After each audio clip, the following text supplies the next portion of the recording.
Dale Strickler here is our lead agronomist. He's going to be doing a lot of the talking about these species as we go. Dale and I kind of put this plot in on April 11th. So for the first thing here, you know, we know there's certain things that cattle just were not going to eat. Flax and the mustards are one of them. So this first plot is flax, very, very high lignin. We would never tell people that this is a good forage plant, but we will a lot of times put it in some mixes, even if we know guys are going to graze it, because we want some things standing after the cattle go through. So it's a really good one to add to a mix because we know cattle won't eat it, and there will be some things still standing. Grew really well here. This is under a pivot, but the pivot never ran, so this is all just going off of the spring moisture that we did receive here. As you can see, flax is a good bloomer. We put it in a lot of our pollinator mixes. It's not a real big, tall, showy plant, but it's a real high lignin, high carbon plant that will leave a lot of long-lasting residue, even after cattle have been through it. One aspect of flax is it does have the potential to produce prussic acid, kind of like sorghum, particularly around the time of a killing frost. And a lot of times you see a recommendation, do not let cattle graze flax. They don't. I mean, you can't make them eat it. I was going to say they have to eat it to get the prussic acid. Yeah, I mean, I think it's a much concern over nothing, honestly, because I've never seen cattle eat it. Yeah. And so, you don't see a problem with putting it in the mix, even if you're grazing. Never seen them touch it. Yeah, talk about the Phacelia. Okay, this next plant here with the pretty purple flowers is Phacelia. This is a plant that's native to the southwestern desert, so it has some decent drought tolerance. There's two aspects of Phacelia that are really interesting. One is, well, the flowers. This is one of the highest producers of nectar and pollen. It's very quick to bloom. If you're wanting to attract beneficial insects or produce honey, or just bring in butterflies, bees, do your bit for pollinators, this Phacelia is one of the absolute best. It produces a very good quality of honey. The other aspect, and you can see Colton's already ahead of me here, the roots of Phacelia. The roots of Phacelia produce a really fine cobweb-like root structure that kind of just lines the surface soil with all these little fine roots. It just kind of changes that surface structure to where it will, you can see, oh yeah, look at that. Pass that around. Here, let him get it on the video. I think right oh, there. yeah.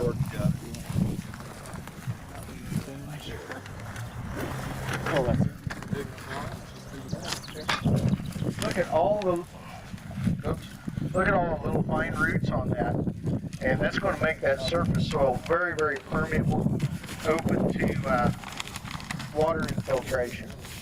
And when you get that 5-inch rain in half an hour, that can make it go in the ground instead of running off. And it really binds that surface, helps protect it against erosion. So it's kind of a unique plant in that manner.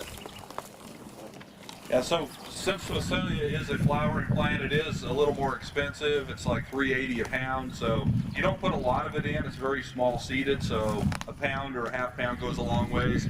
You can see how nice the blossoms are here. The cattle actually ate it better than I thought they would. But you can see all of the butterflies and the insects just hanging around the flax and the mustard here. We generally will not see the Phacelia bloom like this when it's planted in the mid to late summer.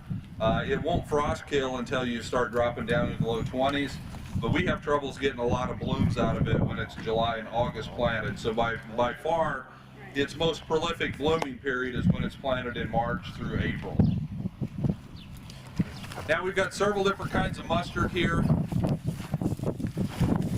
We've got yellow mustard, a couple different types of yellow mustard, and then Florida broadleaf mustard, and then we also have brown mustard. And one of the reasons that we have these different mustards is because each one of them does a little bit different agronomically. Typically the yellow mustards are the fastest growing. some of these yellow mustards will bloom in about 30 days. So when you plant them, they'll start blooming about 30 days after they emerge. Very, very fast to bloom. You can see that these are already to the maturity stage where they're coming off their bloom and they're already starting to set pods and fill seeds in there. Mustard is very, very good at weed suppression. As you walk through here, you'll see very, very few weeds in these mustard plots. And if you don't think we've got weed pressure out here, just turn around and look over here. We've got plenty of weed pressure. So mustard is extremely good at suppressing weeds. Cattle do not like mustards very well at all.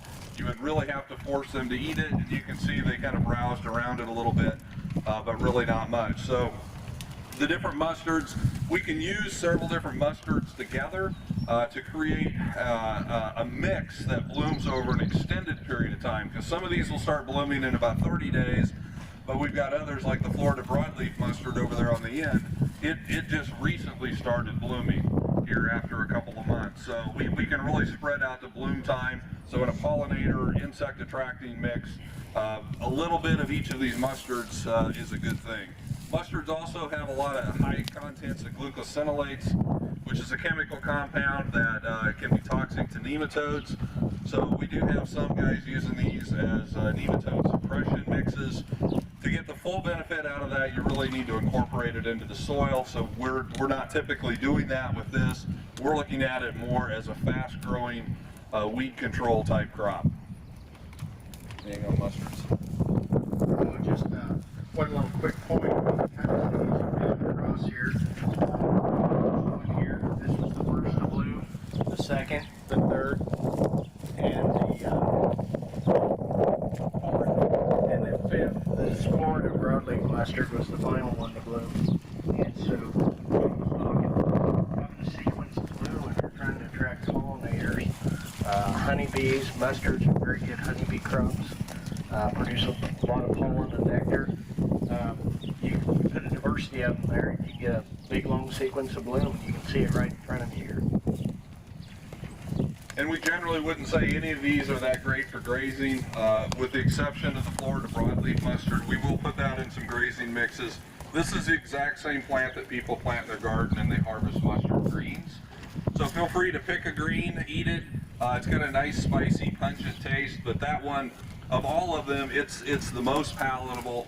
But what we noticed on all these brassicas is because the cattle were only in here for a few hours, brassicas are generally kind of an acquired taste for cattle, and you won't see them eat it right away.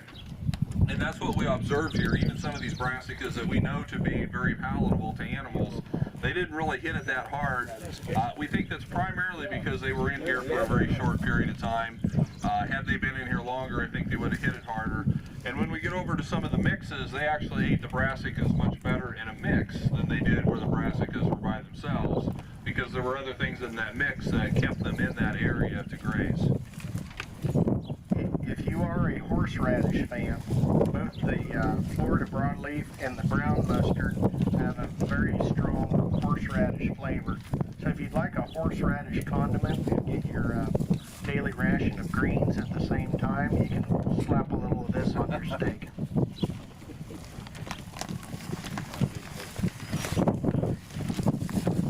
All right, this next area, This kind of blank area right here, this was supposed to be meadowfoam. Meadowfoam is another type of brassica that we got from a guy in Oregon. Either the seed was bad or we did a bad job drilling it, because I'm not sure hardly anything had come up. So fortunately we aren't putting that in mixes. We were just looking for something else that would flower. Speaking of something that flowers really well, this line of really nice white pretty flowers, this is Nitro Radish. Any of your tillage type radishes, when they're spring planted, this is exactly what you're going to get. So don't let anybody tell you to plant a radish in the spring unless you want it to flower. So if it's part of a pollinator type mix, it's not a bad way to go, but you're not going to get that nice big radish root, because radishes will go reproductive as a result of the days getting longer. So until we get past the longest day of the year, which is coming up here pretty quickly, June 21st, this is what radishes will do. They'll grow a little bit of a root, but they bolt pretty quickly, and they'll soon start forming seed pods. Once we get into July and August, that's the time to plant radishes if you don't want them to bolt and just make them really nice, big, deep taproots. So this is pretty typical. This is what we would expect. Right next to them are purple top turnips. Turnips, collards, rapeseed, those types of brassicas, they do not go reproductive in response to day length. They go reproductive in response to vernalizing. So if you plant them late enough to where that plant does not get cold and vernalize, they'll grow vegetatively all summer long and never bolt. So these are the ones that we would mainly put into our spring grazing mixes. Would be the turnips, the rapeseed, the collards. The kale actually looks exceptionally good over here. It's the best kale we've ever had, I think. So these are the ones that we would typically put in our spring grazing mixes. Again, the cattle didn't eat them real hard, but I think if they would have had more time to get acclimated to it, I think they would have. One aspect of brassicas in general, as far as cattle palatability, now you will see that the collards here were extremely palatable even now. But one aspect of brassica palatability is that sugar, you know, you can make if you took high school chemistry, you understand that a solution will have a lower freezing point than straight water. If you can put salt or sugar into it, it is a natural antifreeze. So brassicas can improve their own cold tolerance by changing starch into sugar, which makes them sweeter, which makes them more palatable to cattle. So the palatability of brassicas often is related to temperature. And as we are getting warmer, these brassicas are getting less and less sweet. And during cold temperatures, like in the fall, a lot of times you get down into the 20s and brassicas become automatically very palatable. And cattle may have ignored them prior to that. But the collards seem to, and you can look around and see how all these collards were eaten. They seem to be palatable about any time. And they're also kind of tasty to people as well. And as far as heat tolerance, our experience has shown us the collards probably have as good a heat tolerance as any of the brassicas. They're a hybrid collard, but one of the parents was Georgia Southern collards, which of course the Southerners all harvest collard greens off of. So they are developed for a higher heat condition. So we have seen them do pretty well in the summertime, probably better than most of these other ones. Like I say, the kale grew really well over here. There's two different kinds of kale, which kind of surprised me because kale of all of the brassicas has some of the better cold tolerances. So I was kind of surprised to see it grow this well into warmer conditions, but it actually did quite well. So if anybody wants to harvest some of this and take it home and make kale chips, you're welcome to it.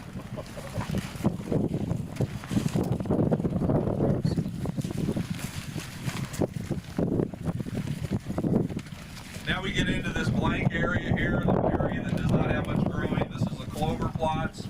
You know, every year when we plant clovers, it always looks like this. We keep doing it just so we can show you what it looks like. Clovers are slow to establish. Clovers are not nearly as competitive against weeds as a lot of these other things. You're going to see a lot more weeds in these clover plots than you see in all of these others. There's been no weed control done on any of this. So what you're seeing is what you got here. But the clovers, you know, if you have a short period of time to grow your cover crop, clovers probably aren't the best option because they just take too long to establish.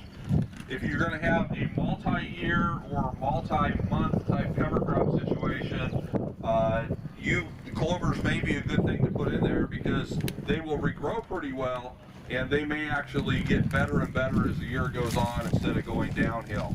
So there's different clovers in here. You can see them on your list.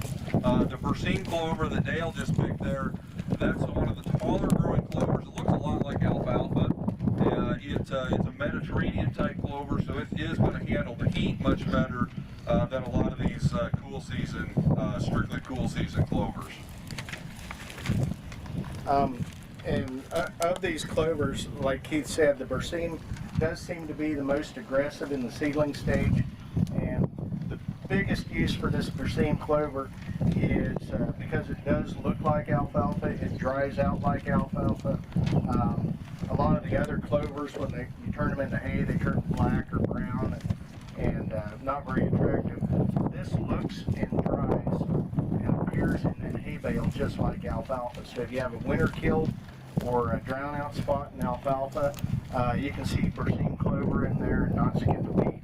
It's a way of recovering some productivity from some alfalfa that's thinning out, and it also tolerates wet soil much better than alfalfa. So if you got terrace channels or drown out spots, it's a good little 1 year fix for those areas. Yeah, so you can actually, like Dale said, you can interseed this into thinning alfalfa, and it will establish much better. You can't ever add alfalfa into existing alfalfa. It won't allow itself to do that, but you can get a Berseem clover to take effect in there.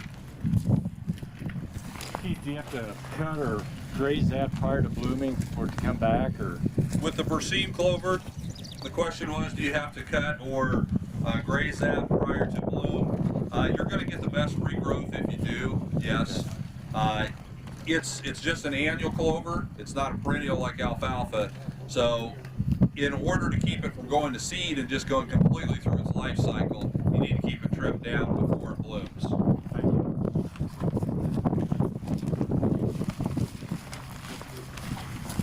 The brassicas and stuff that are scattered out through here is just us not getting the drill clean. We tried to vacuum it out, but it doesn't always work as well as it should.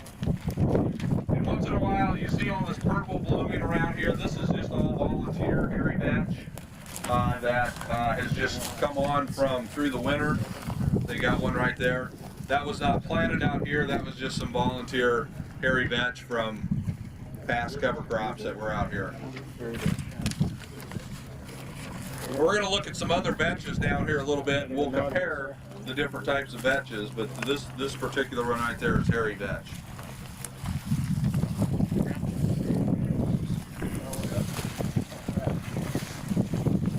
This plant right here, we've got one type here, and there's another one just a few plots down. This is Fava Beans.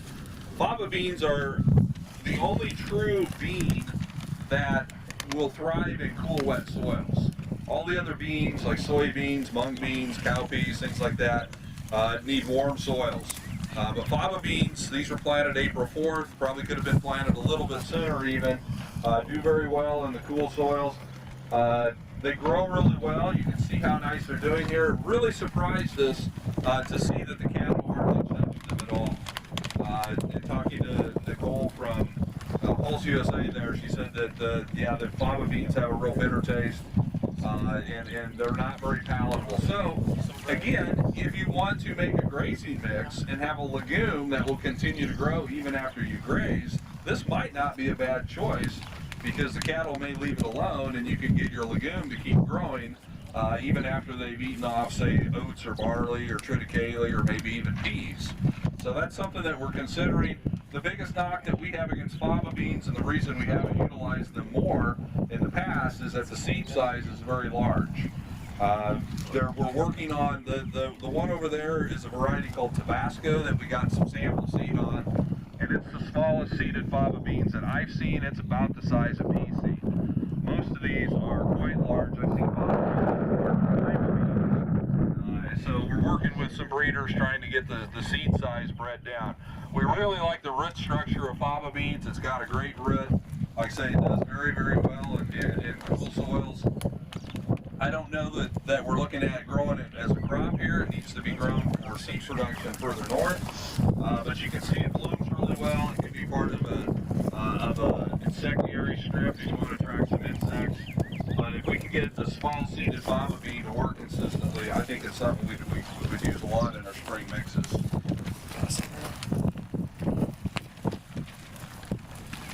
This next plot is Chickling Vetch.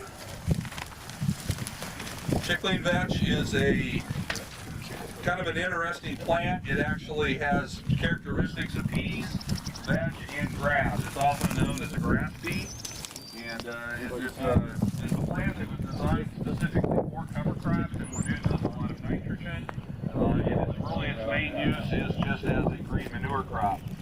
You can see that people will put hay up on it. You feed the seed though. The seed has neurotoxins in it. It's not really involved. So you wouldn't ever want to feed the seed And if you've ever seen this seed, if you ever bought this from us, you may have accused us of putting gravel in your mixes because it looks like a handful of rocks. It's different shapes, it's different colors, it's different sizes, it's just weird looking seed. But that's AC Green Fix Chickling Vetch. And I don't know if you noticed or not, but when we were coming from the pea plots back into Bladen, we've got 100 acres of this growing. It would have been just on the east side of the road, not far from the pea plots. We have a 100-acre field of this that we're growing out for seed production. And we've done chickling veg production for several years. It doesn't yield as well as peas do, but we're still kind of learning how that works. You can see that the flowers are different colors, and I suppose that corresponds to the different colors of seeds that it produces and stuff. You want to say anything about chickling veg?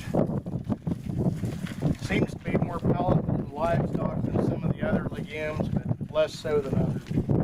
This next one is chickpeas, or garbanzo beans, as they're also called. We use a variety called Desi's, simply because they're small seeded. Again, anything that goes into the human food market, they tend to breed for larger seed size. And that's counterproductive to what we want to do as a cover crop. So we're always trying to find these varieties that have the smallest seed size so that they work well in mixes, as well as when you buy a pound of seed, you're getting as many plants out of that as possible. So these are Desi chickpeas. They're not extremely huge or grow, real tall. They're not going to get the biomass that a yellow field pea does. They will tend to tolerate heat better than what a yellow field pea will. They're a nice addition to a mix, but you can't put too many of them in because they're not as competitive as some of the other things. They're just kind of starting to put some blooms on. Longer season than a yellow field pea. These will put pods on later in the year. This next one is a new one for us. This is fenugreek. And we've never really done a lot with fenugreek. It is a legume, and it's used a lot for medicinal type purposes. There's been some studies that show it's good for increasing lactation in animals. We don't really know what we're doing with it yet, but we were impressed with how well it grew. And so it's got us excited enough about it that we're going to definitely keep looking at it as a potential crop. I know that Horizontal University guys, Deepak is doing some fenugreek research out west, looking at different varieties. He and I have been playing phone tag and never actually talked about it, but Got some stuff in Hayes. does he? How does it look out there? Yeah, Augustine down at Hayes is working with it, and it's looking good. It's like it has some. Yeah, so it's definitely one to watch. It could be something that fits into some niche rotation somewhere. We've never really had a lot of luck with it until this year, and got a really nice stand. Again, it's surprising. We thought maybe the cattle would eat that more than they did. They didn't really hit that too hard compared to some of the other things around it. But it's got good growth on it. Now, one kind of unique aspect of fenugreek, and maybe some of you that are north of this are getting a little whiff of a maple syrup smell. That's coming from this. It's unique among most legumes, have a very low sugar content. And this is different. It actually has a very high sugar content, which makes it kind of surprising. Like you said, the cattle did not eat it, but it is related to alfalfa. It uses the same inoculant, the rhizobium inoculant as alfalfa. You can see the leaves resemble alfalfa, but it does have a very high sugar content, which makes it surprising that the cattle didn't eat it. And again, that may be a familiarity issue, kind of like the brassicas. They smell something unusual. I know one year I got a bunch of cattle in from the sandhills on my farm, put them on corn stalks, and they almost starved to death before they figured out they could eat those long yellow things. Now, Chew on those leaves, you'll know why they didn't eat it right now. pretty bitter. Okay, right next to this is the lentils. Cattle eat the lentils exceptionally well. They really put the hammer down on them compared to where they didn't eat here. Spring lentils are really nice, small seeded pulse crop. We use lentils a lot. They're more drought tolerant than a vetch, like common vetch or hairy vetch. They're more drought tolerant than that. They also don't vine and climb, so if you're looking at some potential companion crops to seed underneath other things, or just want a legume in there that's not going to take over and be super competitive, the lentils are a really good choice. They're cheaper than a vetch. You can see they've got good growth going on here, and they're just a nice niche type crop. Again, you wouldn't want to have a whole field to them because they're not going to be nearly as competitive or choking out the weeds. But as part of a mix, we like them pretty well. And you can see how well the cattle ate them there. Right next to them are lupins. And again, this is by far the best strip of lupins that we've ever had. We've tried lupins. Gosh, I know we tried growing lupins for seed. How many years ago was that, Brian? And Like 5. it was just a total failure. Every time we came out and looked at them, they kept getting worse and worse. So we eventually stopped coming out and looking at them, and they still kept getting worse and worse. But these actually look pretty good. These are a yellow lupin. Lupins are another legume. There are some toxicity issues with lupins, with high alkaloids. You have to get the right type of lupin if you're going to graze it very much. It looks like they grazed on it a little bit, but not excessively. So again, that's one of those that we're kind of looking at, trying to figure out how it fits. Lupins are widely used as a cover crop around the world. They have a wide range of use down in South America. They use a lot of lupins down there as cover crops, as nitrogen fixers. Not nearly as widely used here in the U.S. More in the southeast United States, hardly any up here. So we're still trying to figure out how they fit. And then of course right next to them is another type of fava bean.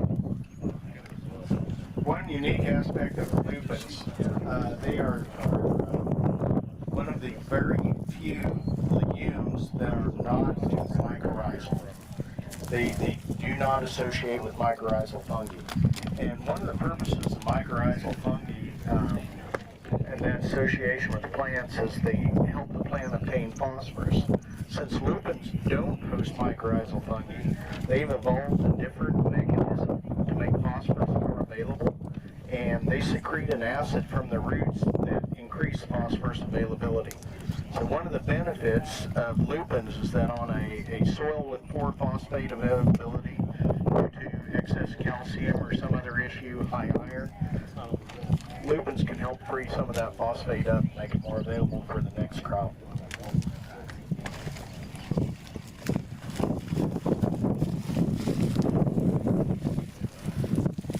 Move on over here to the peas.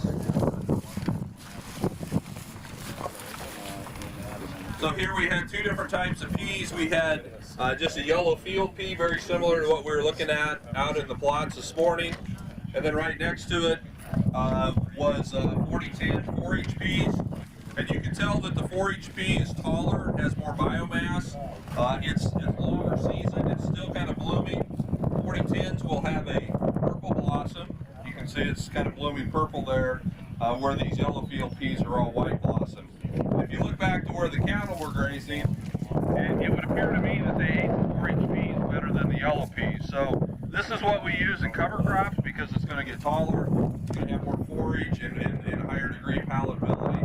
Another important distinction between the two is that the 4010, most 4-H peas, but 4010s especially, much smaller seed size. Whereas these yellow peas range, probably average around 2,000 seeds per pound. A 4010 pea is going to average between 3,500 and 4,000 seeds per pound. So when you buy a pound of these, it may cost more, but you're getting twice as many seeds per pound.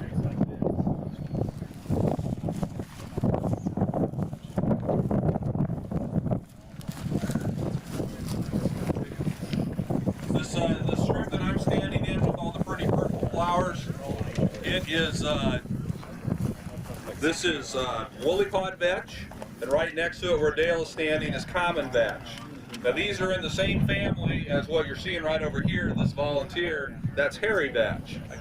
And the differences are, hairy vetch is a true winter annual. It's the most winter hardy legume that we have at our disposal. Overwinters very well, and nothing is going to outgrow, none of these legumes will outgrow fall planted hairy vetch, which this essentially was fall planted because it probably volunteered last year. Spring. Common vetch vetch and woolly pod vetch are both true spring annuals. Woolly pod is much more cold tolerant than common vetch. We've only seen common vetch overwinter around here 1 or 2 years out of the last 8 or 9. You have to have a pretty mild winter and pretty good snow cover to get common vetch to overwinter. Woolly pod will overwinter better, but not nearly as good as hairy vetch. These are both true spring annuals. Because these are spring annuals, look how fast that they go to reproduction. Now the common vetch is just starting to bloom, but the woolly pod is in full bloom. So again, if we were doing some pollinator type strips, I would want some of all 3 of these in there. Because when you spring plant hairy vetch, it'll be the last vetch to bloom. When it's fall planted, it'll be the first vetch to bloom. When it's spring planted, it'll be the last vetch to bloom. So again, if you're trying to attract insects, beneficials, you want some of each of these so that you can stage out that blooming period over a long period of time. Extremely good at suppressing weeds. There's a few weeds down there, but very few. And when you look at this, it's just a mat. And there's not much that's going to grow through that. And you can see how well the cattle ate that too. They really scrubbed that down.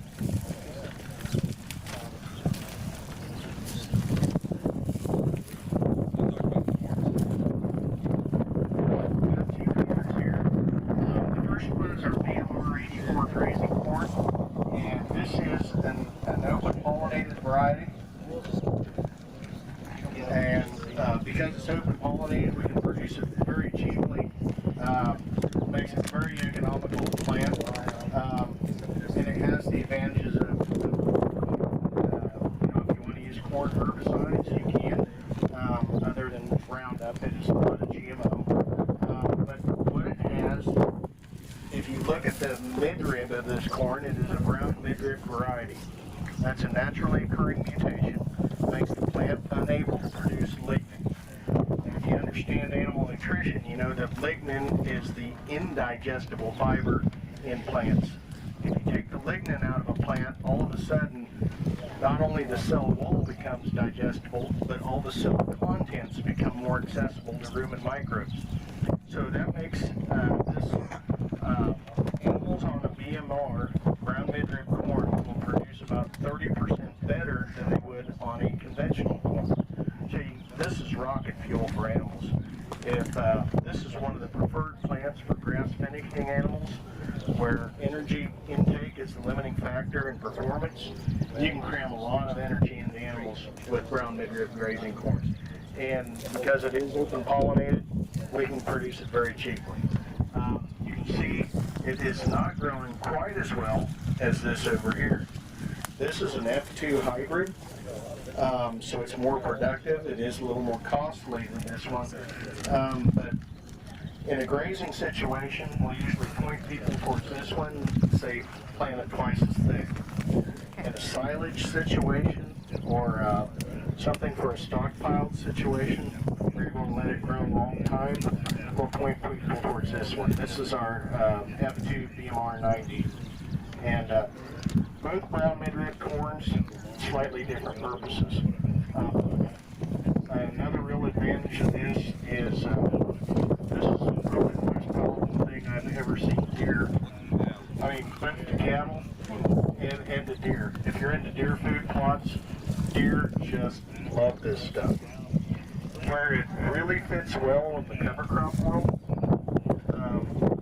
is you get into August planting, where your other warm season grasses, maybe you're starting to slow down because the temperatures are getting lower. Corn will grow about 10 degrees, will tolerate temperatures about 10 degrees cooler than sorghums and millets. So when you're planting into the later part of the fall, this has some real advantages over your other warm season grasses. I planted this stuff July 22nd. Last year, it got 7 foot tall by September 4th. They ate a lot of feed, and I didn't have much money into it at all. The other place that the corn fits really well is if you need to get some grazing in about the end of June, first part of July, you can plant this a lot earlier than you can sorghum stand. Now this is kind of a poor stand here. We probably didn't have our drill set quite right for this larger seed because we were planting this at the 15-foot drill and we had 4 things coming out at the same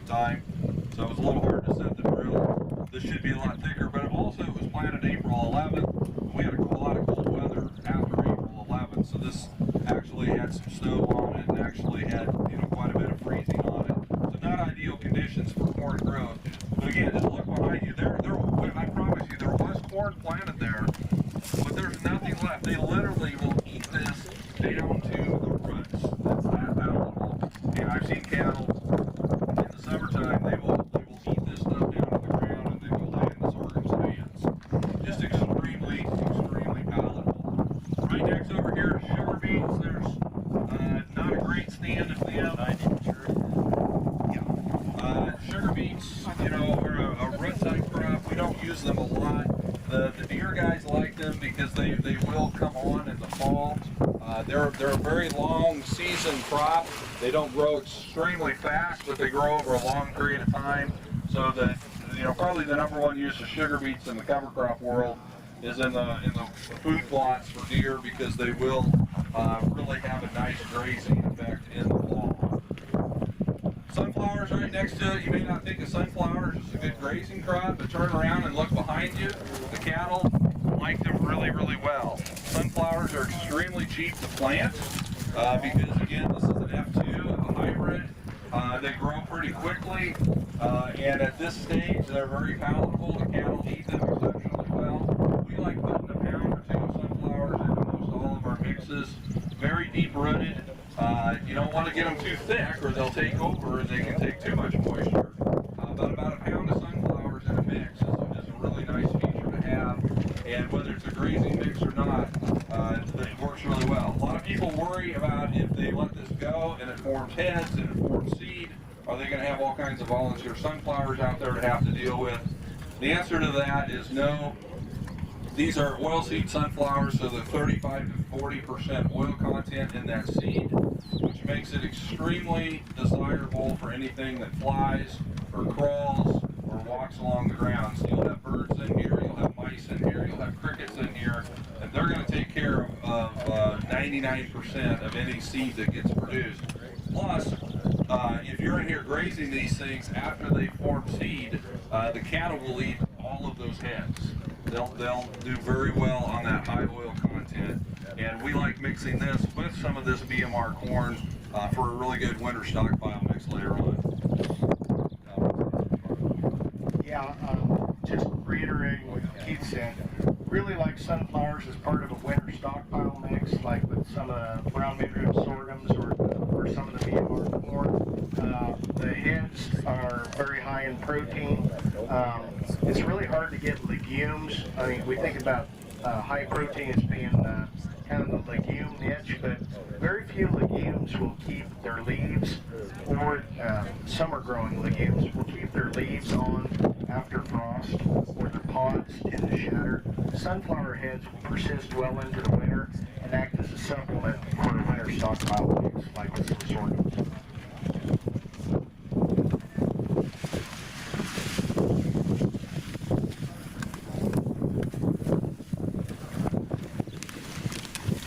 Now we move into our area that has the cereals in it.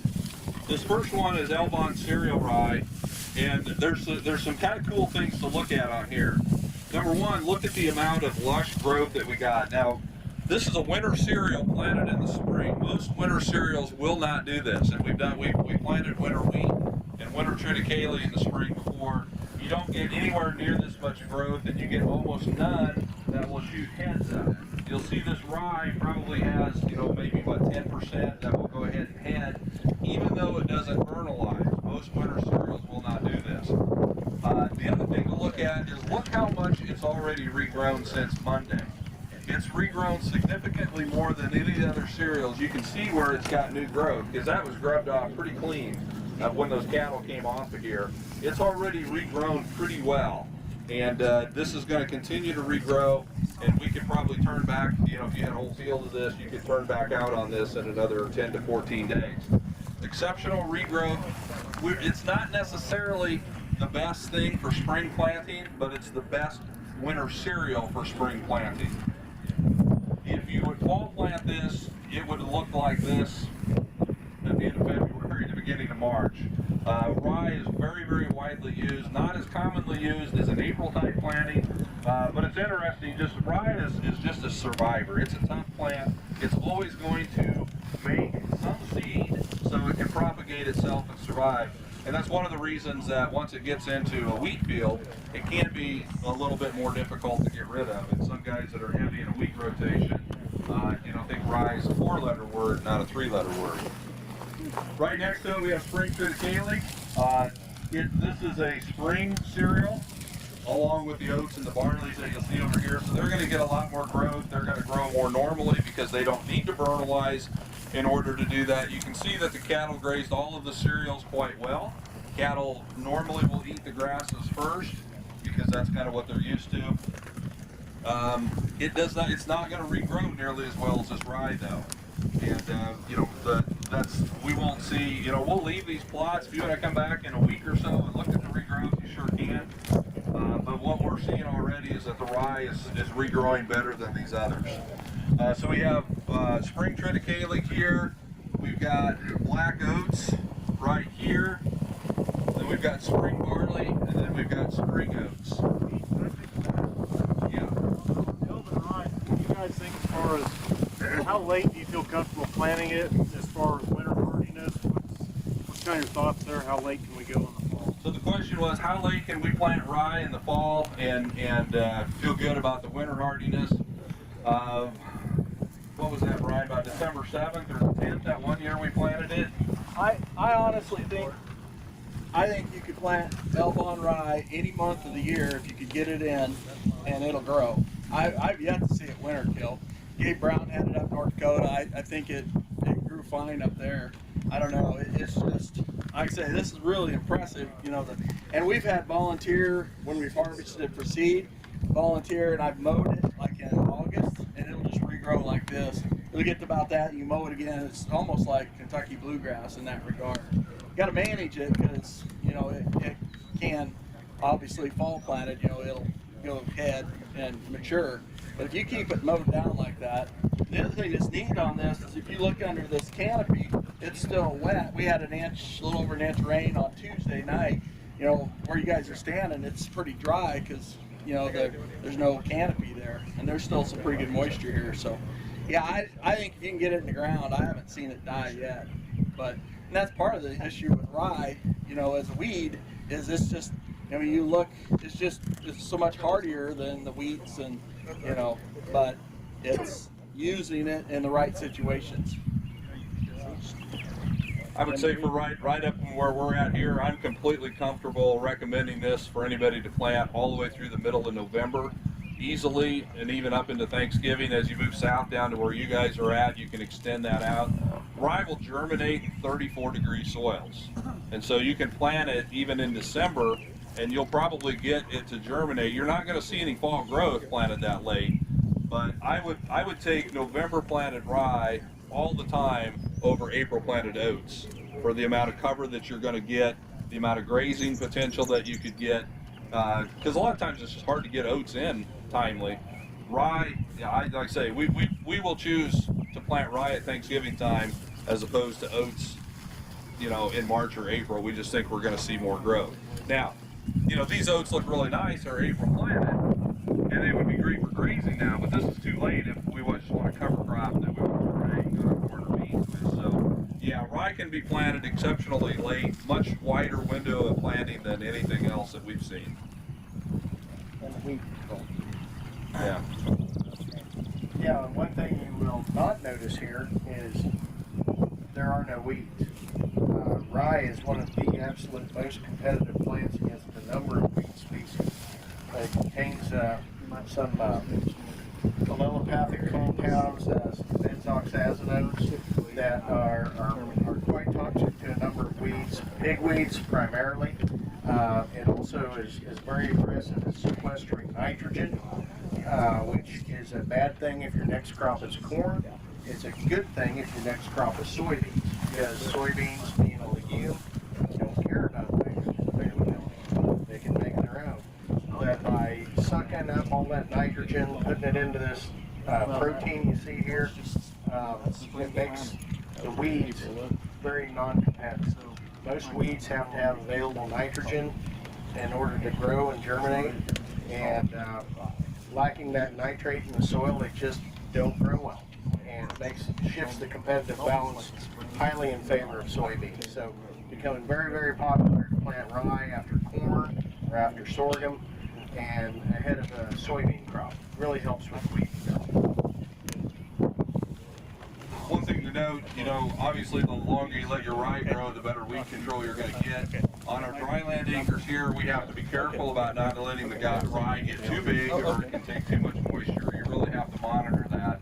So when you have any cover crops that overwinter, like rye or triticale or hairy vetch or any of those, you have to be ready to apply a high degree of management to it in the spring. And it's not going to be the same every year.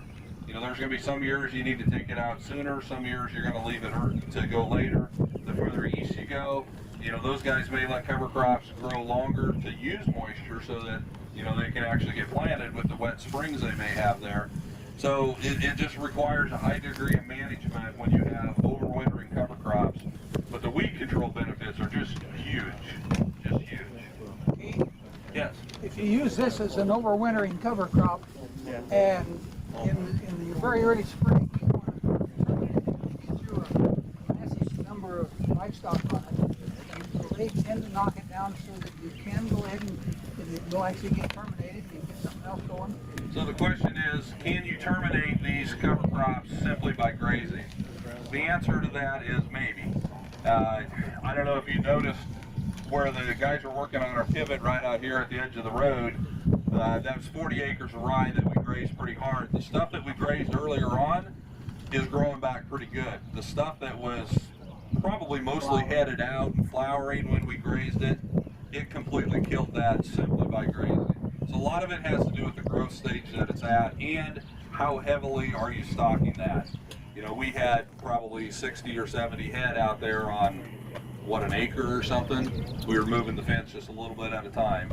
So the heavier that you stock it and the more mature that crop is, and it's most susceptible to rolling or tromping about when it's flowering, you can terminate it then. If you came in, you could never get rid of this rye at this stage by grazing it too hard, because they'd have to eat 36 inches down into the ground to get rid of the roots to keep this stuff from growing back. So they could mow this off and you just see how fast it grows back. So it's highly dependent upon the growth stage that it's at. Okay, the chemistry, the chemicals are the only thing that's going to terminate. To do that, yeah, you would have to either chemically terminate it. You could let it grow to where it was shedding pollen, hit it with a roller cripper potentially, or the organic guys, are probably going to have to till it up. Because it's, like I say, if you can manage it with the right growth stage and the right number of cattle, I think it could be done. But you're going to be out fairly late into the year doing that. V-blade, if you're looking for a non-chemical option, the V-blade can cut the roots but leave the mulch.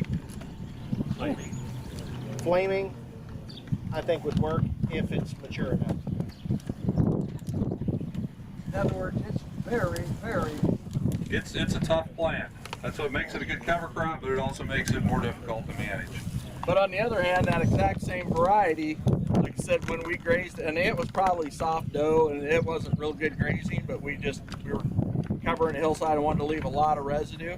And the cows went through it, ate probably a third of it, knocked it down, it's dead. It's just reaching its maturity. So it just depends on the growth stage. Stage of growth. Right. So again, we've got black oats. Black oats is a little bit longer season, more of a forage type oat. Spring barley, and then the spring oats over here. Again, all of them have excellent weed control. If you don't believe it, look at the gap in between the barley and the oats here.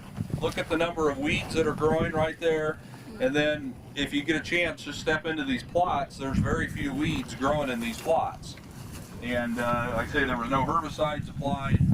We didn't have anybody out here weeding this. So just competition alone will take care of a lot of weed issues. Then we move into some different mixes. I'm going to let Dale talk a little bit about, we'll probably just go down here and talk about the mycorrhiza experiments that we're doing and what we're going to try to find with that. Oh yeah, talk about buckwheat. Okay, before we do that, let's talk about the buckwheat here. This is one of the more miserable stands of buckwheat we've ever had. We did have what day was that? May 4th? It froze, yeah. Yeah, we had a pretty severe freeze here, got down the low 20s, and buckwheat doesn't like that. And if you've ever planted buckwheat, this is the fastest plant on the ground there is.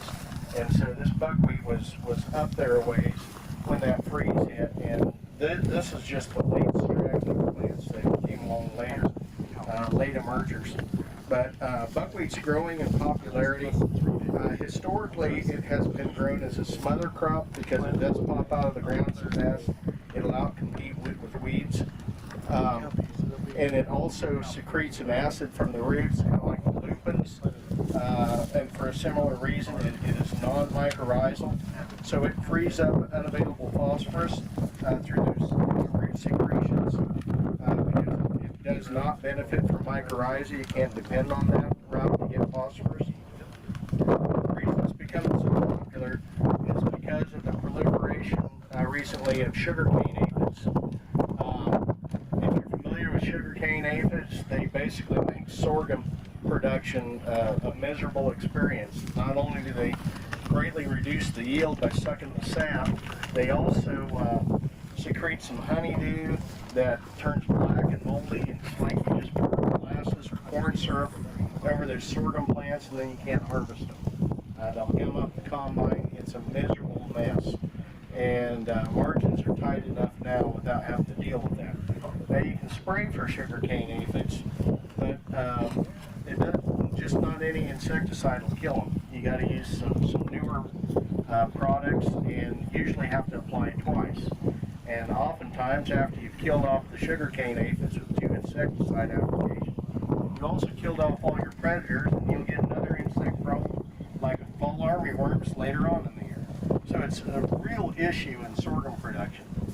Well, we've got some customers that have been planting companion crops or barrier crops, a strip around the outside that includes buckwheat as the main components. The idea behind doing this is that buckwheat produces more nectar and more pollen than just about any other plant, and does it quicker after planting than anything. I mean, this is about the fastest plant to bloom there is. 30 days. 30 days from planting to bloom. And so ladybugs and lacewings really like to eat buckwheat pollen and buckwheat nectar, and they'll reproduce at a very fast rate on it. And they like to lay eggs in there. So 30 days after planting, you can start producing an army of ladybugs and lacewings that are sitting there ready and waiting when the sugarcane aphid comes around. They say, hey, we've got some fresh meat here. We're tired of pollen and nectar. We want some meat. So they'll go out and get the aphids. Now, all we have so far to base this theory on is the success of several producers who are doing it. And they, I think Jimmy Emmons says it really well. He says, I can't tell you that if you plant buckwheat with your sorghum, you will not have sugarcane aphid problems. What I can tell you, though, is I planted buckwheat with my sorghum, along with some other plants, flowering plants, and I was the only person in my area that did not have sugarcane aphid problems. All my neighbors sprayed twice and still had harvest issues, and he had none. So this year there's some research being done, some things that the Kansas Grain Sorghum Commission has partnered up on. We're participating in that research, and when you can put a couple pounds of buckwheat in there and some other flowering plants for about $3 or $4 an acre, it sure beats $50 an acre for insecticide. So we're pretty excited about this concept. As far as the mixes, when we get done with the plot, we usually do the drill clean out surprise. We just throw a bunch of stuff in here and see what sorts out. And you can see we've got one replication here, and we've got another replication here. The difference between these two mixtures, it's the same seeds, except here we put in some microbes. One of the microbes we put in is We put in some mycorrhizal fungi inoculum, and we also put in some azospirillum, which is some nitrogen fixing bacteria. You know, when you put in a cover crop mix, you know, we've got some brassicas in here, we've got some peas to fix nitrogen, but peas really don't make much of a mulch. And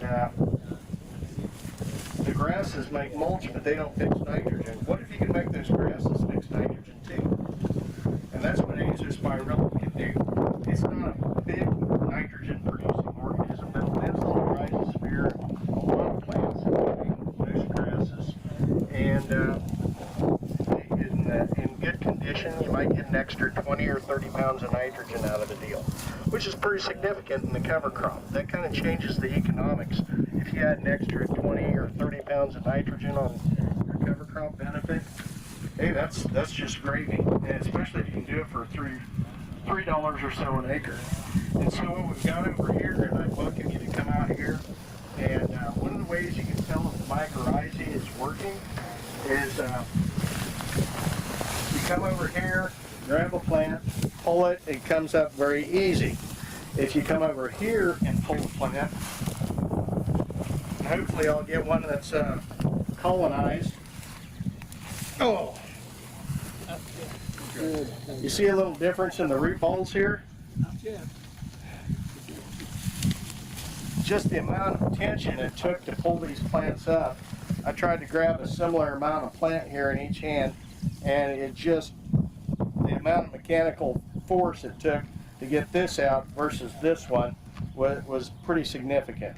That's how you can tell that the mycorrhizal fungi are invisible to the naked eye. You can't see them with a microscope, but the way you can tell they're there is just see how much mechanical force it takes to pull them out of the ground.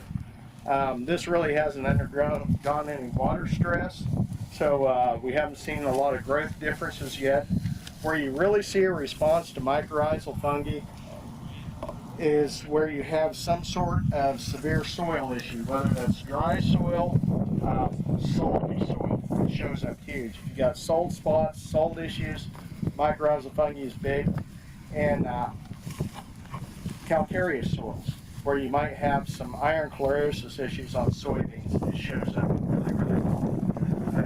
We're excited to see how this progresses over time. Hey, moving on over here, we have two different kinds of safflower. Now you can see back behind that the sunflower was grazed very well. Well, a couple observations. See how well they grazed the mix? There's plants in this mix that they did not graze in a monoculture, but they ate it in the mix. You can see there's some mustards sticking up in here. They ate the mustards in the mix. You'll also see another thing they ate. Notice that all the weeds are eaten? Virtually every weed has been eaten. When you move cattle every day, they eat most weeds. With the exception of buffalo burr and thistle, they'll eat just about every weed when you move them on a daily basis. Yeah, we've got two different types of safflower here. Now you can see behind you that the cattle ate the safflower, this safflower, which is baldy, very well. This is Finch sunflower, which is very prickly variety. Now this has been planted later, so it hasn't developed the spines. This one that's grown a little bit longer. Yeah. This one that's grown another almost 2 weeks, if you want to come up and feel that, it's starting to get thistle-like. And I pulled it from one of our mixes over there. So this has about 2 more weeks of maturity than this, and it's definitely starting to get prickly. It's going to lose its palatability. Whereas this baldy, all the way up through harvest, you can just grab this. It's a very smooth leaf. This is a very unique variety that was developed by Montana State, and we have licensed the marketing rights to this, so we have the exclusivity on this baldy safflower. They're both pretty good grazing at a young growth stage. As they mature, the finch or all other types of safflower are going to get more thistle-like, and the cattle won't like them very well. In fact, this stuff, as it reaches maturity, it gets so prickly that I have heard of guys actually planting about a 40-foot strip of this around their calving pasture to keep cows out. I had a group of guys from North Dakota here one time, and we were looking at a safflower plot, and they said, you know how you tell when safflower is ready to harvest? I said, well, no. He says, well, you take a cat by the tail and you throw it in as far as you can, and when it doesn't come out anymore, it's time to harvest. Because the closer it gets to maturity, the more prickly it gets. This Baldy will not do that. We think it's got really good implications because you can see how palatable it is.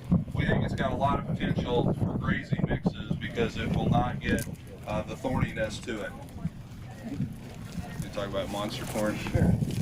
Okay, here's maybe my favorite entry in the whole plot, and it doesn't look like it yet, but come back in August because I'm really excited about this. This first little strip here, this first 3 feet, is the BMR 84 grazing corn that we saw earlier. This one is one we call the Mexican Monster. This is a tropical corn, and when I have worked with it in the past, this will get 14 to 15 foot tall, and it'll have stalks that look like 3-inch PVC pipe. And this is not something we're looking at for palatability. It might function as a windbreak though. And if you're after just carbon biomass, I think this is very exciting. I think that is just it's fun to play with. And I guarantee you, when you come back here in August, and I hope you do come back here in August, this will be the most impressive thing in the plot. If this stuff doesn't get 20 feet tall, Dale's going to cry because he sent me a picture of somebody that had 20 foot tall. It's like 130-day relative maturity. So we do actually have a guy down in Oklahoma that's going to try to grow some seed. We don't know if he can or not. He doesn't know if he can or not, but we're going to try. Yeah, sometimes you got to do the things that are just kind of fun too. These next 2 things are just a couple of other experimental peas that we've gotten samples of from different companies that we're just evaluating. This one over here is more of the 4-H type. Again, you can see the purple blossoms. So again, we're just kind of evaluating these to see if it's something that we want to look at for replacing the 4010s, which is what we are mainly using. From here on over, this was all, well, I guess all of this was a little bit later planted, but from here on over, it's our perennial plots. We're not going to spend much time on this because there's not a lot to look at yet. We will leave these established. And what we're going to do is we're going to take basically the rest of this pivot. There's 2 more towers of this pivot. Next week, we will plant the next tower and pivot with primarily warm season cover crops, but we will throw some cool season stuff in there as well. And then we will plant again in August. We'll plant the last tower. So if you come back in August, we'll be able to look at some of this and all of that. If you come back in November, then we'll be able to look at those later planted stuff too. So we will try to get, can I get the email addresses of the people that signed up? That way we can keep them up to date when we have our next field day scheduled. We do want to show you just a couple things down here because they're pretty interesting. Again, these are a lot of clovers, kind of slow to establish.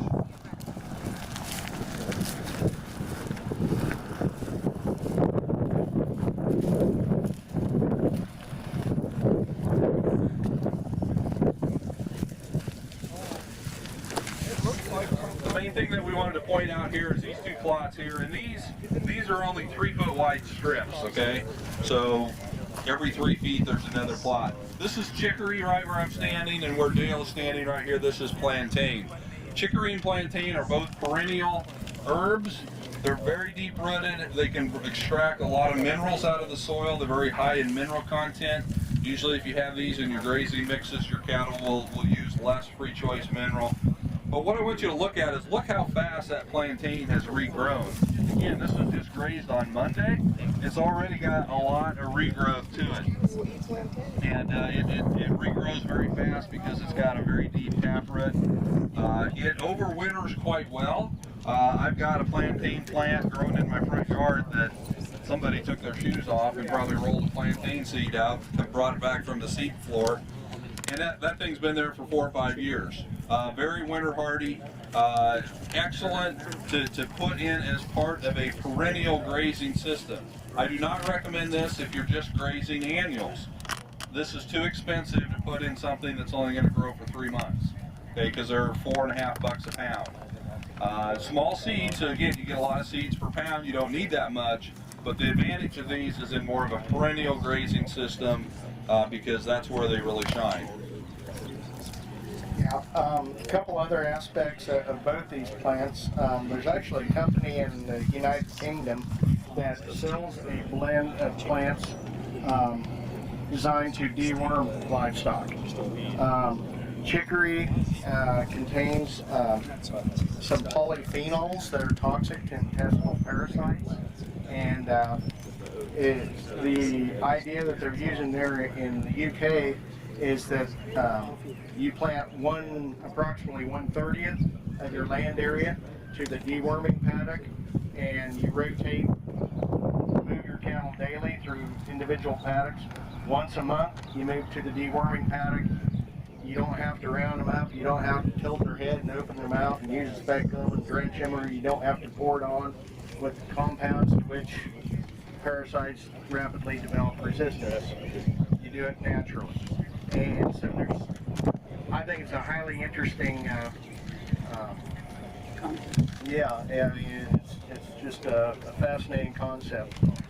The plantain has an immune stimulant property to it. It seems to stimulate the immune system so animals don't get sick. It has the same effect on humans. And apparently it has some anti-carcinogenic properties. And so just to make people healthy. Yeah. And I eat it myself. It is perfectly acceptable for human consumption.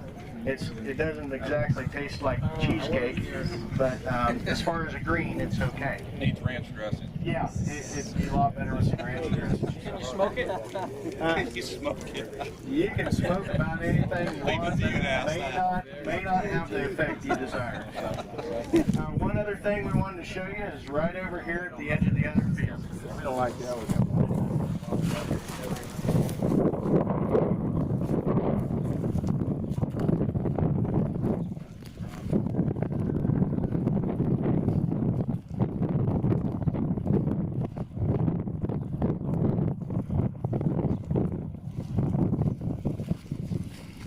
Dale, did the cows spread out? Did you turn them in over here as it went that way? Or I wasn't here. Nobody was here. Yeah, Brian was here. I'm not sure. I was just You'd have curious. to ask Brian. They got down there and got full and came back. Couple final comments on the chicory and the plantain. Keith mentioned their mineral content. The main minerals that we need to supplement in this area for cattle at least are phosphorus, copper, and zinc. And both chicory and plantain have about twice the NRC recommendations for those 3 minerals.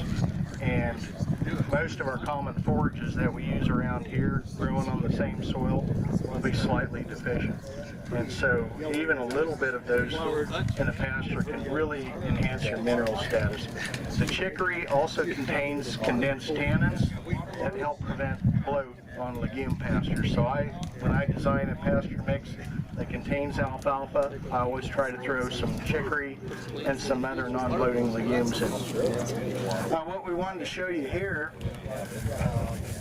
is the skip. What do you see growing in the skip where we didn't have the cover crop? Yeah, nice crop of weeds. If you look out in the cover crop here, there really aren't any weeds. Now another thing that you can do, yeah, there's a few weeds, but they're really small, non-competitive, not amounting to much. Several lessons here. One is that cover crops can suppress weeds, Another one is that this is God's way of telling you that He wants the ground covered. If you don't plant the cover crop you want, God will plant a cover crop for you. And it may not be the cover crop you want. We don't sell velvet leaf for a reason. Probably not what you want. I think this is probably better. And if you want to, you can come up here, put your hand on the soil surface and feel it.